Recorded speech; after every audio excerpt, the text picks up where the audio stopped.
Hello viewers, আসসালামু আলাইকুম। সোয়াস কিচেনে আপনাদের সবাইকে ওয়েলকাম জানাচ্ছি। আশা করি আপনারা সবাই ভালো আছেন।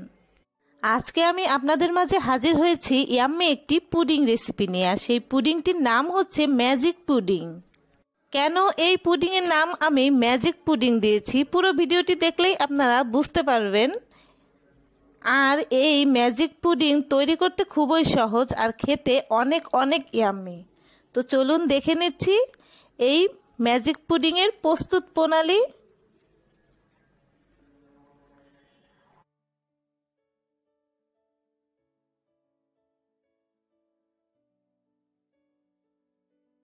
প্রথমে এখানে আমি লাভ শেপের একটি কেক মোল্ড নিয়েছি আর মোল্ডটিতে আমি বাটার ব্রাশ করে নিয়েছি। আর এখানে দেখতে পাচ্ছেন লাভ শেপের একটি কুকি কাটারটিকেও আমি বাটার দিয়ে ব্রাশ করে নিয়েছি। এখন চলে যাচ্ছি ক্যারামেল তৈরি করতে। চুলায় একটি প্যানে 2 চা চামচ চিনি আর 1 টেবিল চামচ পানি দিয়ে আমি এভাবে করে প্যানের হাতলটা ধরে নেড়েচেড়ে দিচ্ছি। কিছুক্ষণ পরপর এভাবে করে নেড়েচেড়ে দিতে থাকলেই দেখবেন অটোমেটিক ক্যারামেলে পরিণত হয়ে যাবে। আর এই পর্যায়ে চুলার আঁচটা লো থাকবে। দেখুন কিছুক্ষণ পর ক্যারামেলে পরিণত হয়ে যাচ্ছে। এ পর্যায়ে আমি এখন দিয়ে দিচ্ছি food colour, red food colour 1 ফোঁটা। এটা অপশনাল, আপনারা চাইলে নাও দিতে পারেন। এখন এভাবে করে আমি ফুড কালারের সাথে ক্যারামেলটা মিক্সড করে দিচ্ছি। এখন আমি চুলা থেকে নামিয়ে নিচ্ছি। নামিয়ে আমি যে লাভ শেপের ছোট কুকি কাটারটা রেখেছিলাম সেটার উপরে এই ক্যারামেলটা এভাবে করে দিয়ে দিচ্ছি।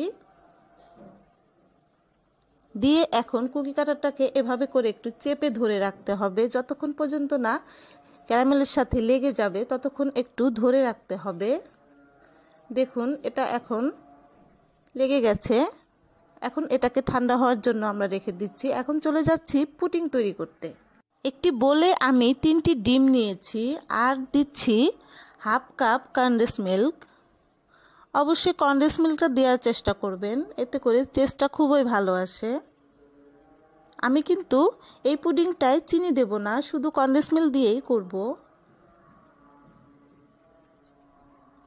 এখন দিয়ে দিচ্ছি ক্রিম চিজ হাফ কাপ। আর এই ক্রিম চিজ কিভাবে ঘরে তৈরি করতে হয় সেটার একটি রেসিপি ভিডিও আমার চ্যানেলে দেওয়া আছে, আমি ডেসক্রিপশন বক্সে লিঙ্কটা দিয়ে দেবো, আপনারা চাইলে সেখান থেকে দেখে নিতে পারেন।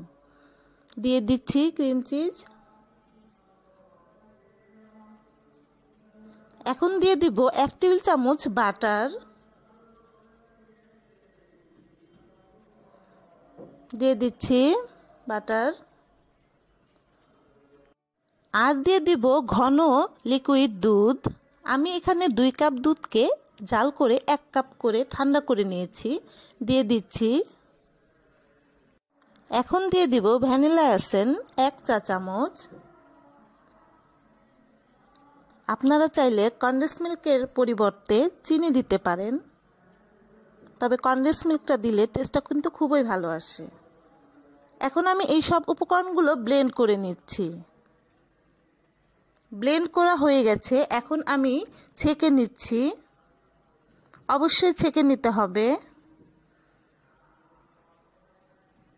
আমি এই পুডিংটায় 3টি ডিম দিয়েছি, আপনারা চাইলে 2টো ডিমও দিতে পারেন, কোনো সমস্যা নেই।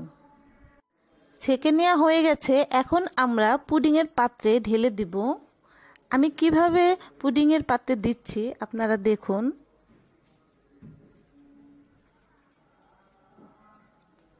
প্রথমে আমি মাঝখানে পুডিংয়ের মিশ্রণটি দিচ্ছি।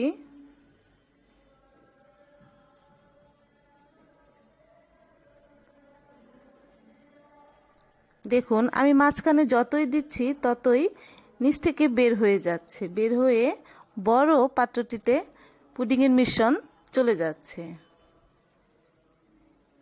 ভয়ের কিছু নেই, এটা কিচ্ছু হবে না এবং ক্যারামেলটাও মিশে যাবে না, ঠিক এরকমই থাকবে।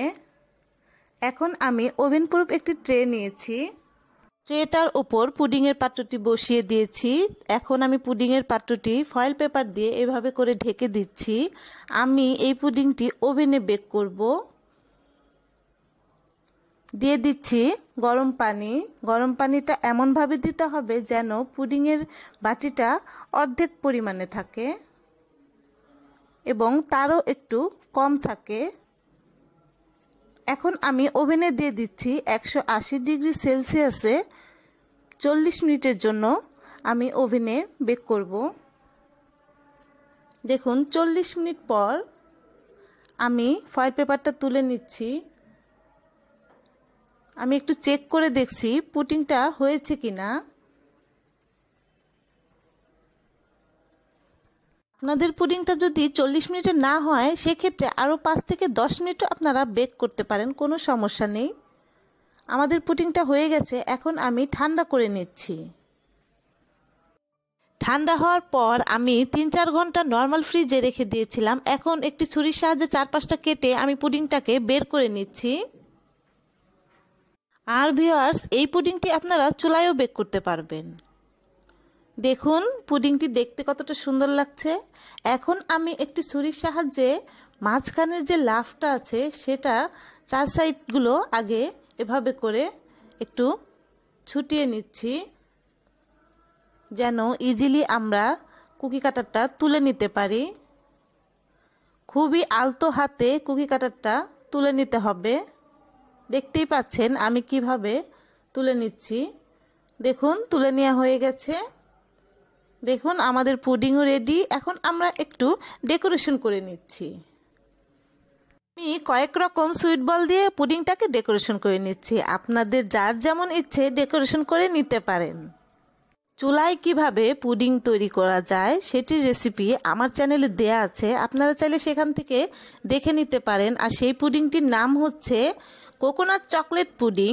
আমি ডেসক্রিপশন বক্সে লিঙ্কটা দিয়ে দিব, আপনারা চাইলে সেখান থেকে দেখে নিতে পারেন। আমাদের পুডিংটা ডেকোরেশন করা কিন্তু শেষ। এখন আমাদের পুডিংটা রেডি, দেখতেই পাচ্ছেন পুডিংটা কিন্তু রেডি হয়ে গেছে। এখন আমি আপনাদের কেটে দেখাচ্ছি। একই পুডিং রেসিপি দিয়ে কিন্তু আমরা দুটো পুডিং তৈরি করলাম। একটি হচ্ছে ক্যারামেল পুডিং আর একটি হচ্ছে ক্রিম চিজ পুডিং। আর দুটোর স্বাদই কিন্তু একটু হলেও আলাদা আছে। আর এই পুডিংটি কিন্তু আপনারা ক্রিম দিয়েও সাজিয়ে নিতে পারেন, ওটা দেখতে আরো সুন্দর লাগবে। এখন দেখাবো ম্যাজিক। আমি এখন চারপাশের যে পুডিংটা ছিল সেটাকে আমি কেটে কেটে সরিয়ে নিচ্ছি। আর চারপাশের ইয়াম্মি পুডিংটা সরিয়ে নিলে আরেকটি কিউট ইয়াম্মি পুডিং বের হবে।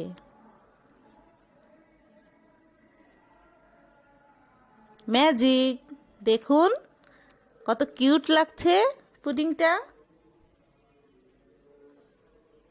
আশা করি আমার আজকের এই পুডিং রেসিপিটি আপনাদের কাছে ভালো লেগেছে। ভালো লাগলে অবশ্যই আমার চ্যানেলটি সাবস্ক্রাইব করার অনুরোধ রইল। সবাই ভালো থাকবেন। আল্লাহ হাফেজ।